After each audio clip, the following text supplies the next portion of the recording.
Good evening, everyone. Tonight we're going to go into the Holy Bible and we're going to flip over to Genesis, the very first book in the Bible. Now let's go down here to chapter 1, verse 6.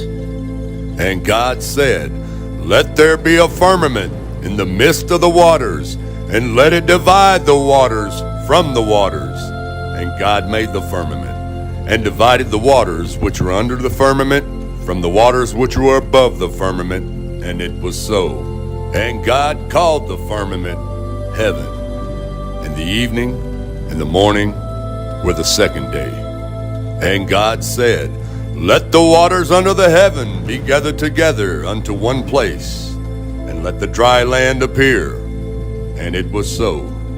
And God called the dry land earth, and the gathering together of the waters called he seas. And God saw that it was good. Now let's move down to chapter 1, verse 14. And God said, "Let there be lights in the firmament of the heaven to divide the day from the night, and let them be for signs and for seasons and for days and years. And let them be for lights in the firmament of the heaven to give light upon the earth." And it was so. And God made two great lights, the greater light to rule the day, and the lesser light to rule the night. He made the stars also, and God set them in the firmament of the heaven to give light upon the earth. Now, let's flip over to Psalms 19:1. The heavens declare the glory of God, and the firmament showeth his handiwork. Now, for those of you who are biblically illiterate, let me take you to Wikipedia and see what the definition of firmament is. Okay, in biblical cosmology, the firmament is the structure above the atmosphere of earth, conceived as a vast, solid dome. According to the Genesis creation narrative, God created the firmament to separate the waters above the earth from the waters below the earth.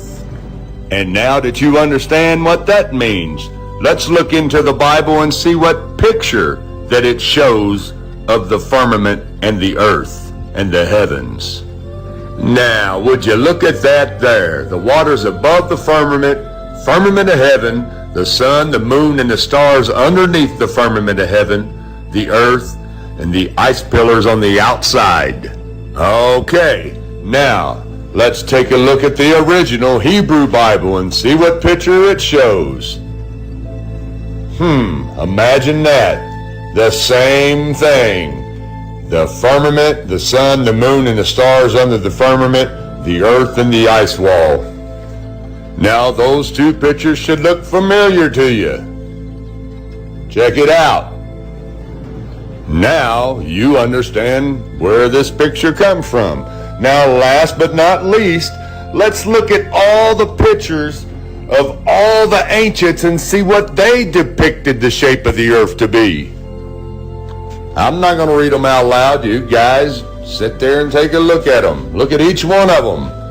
They all have a flat disc with a firmament over the top of them, and the sun and the moon inside that firmament.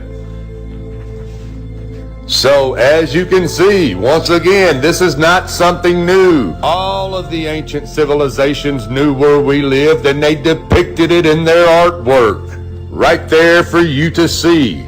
And I specifically want to point out the three oldest cultures there is: the Mayans, the Egyptians, and the Incas.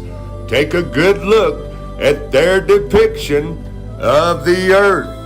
The Mayans have a dome with water rushing over that dome, and the sun and the moon and the stars underneath that dome. The Egyptians, as you see, the blue woman represents Mother Earth. The blue represents the oceans above, the dome with the stars fixed in them. And the same with the Incas.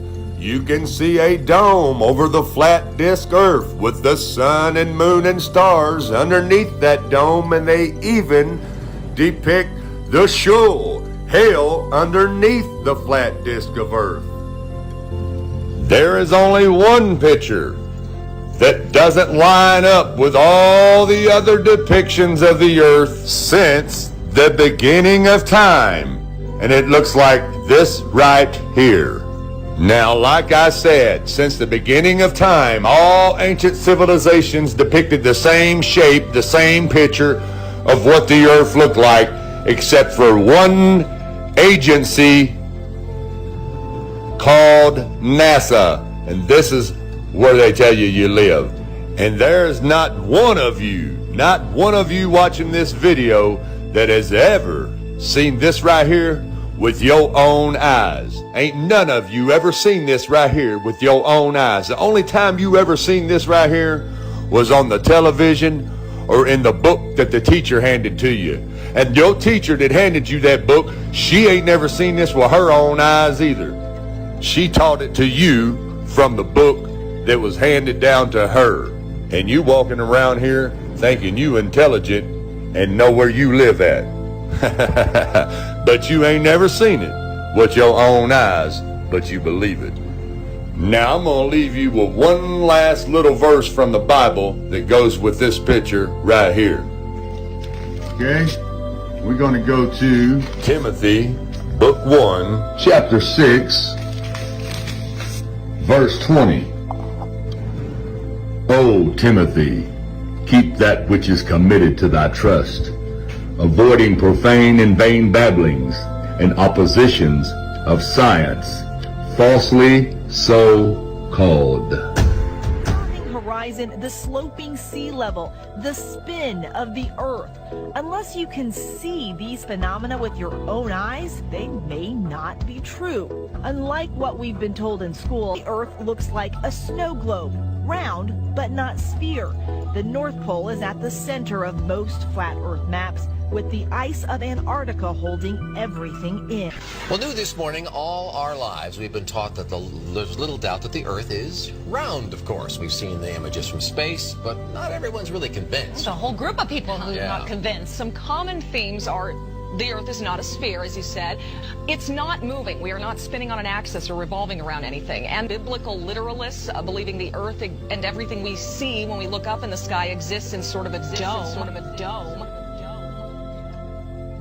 And everything we see when we look up in the sky exists in sort of a dome.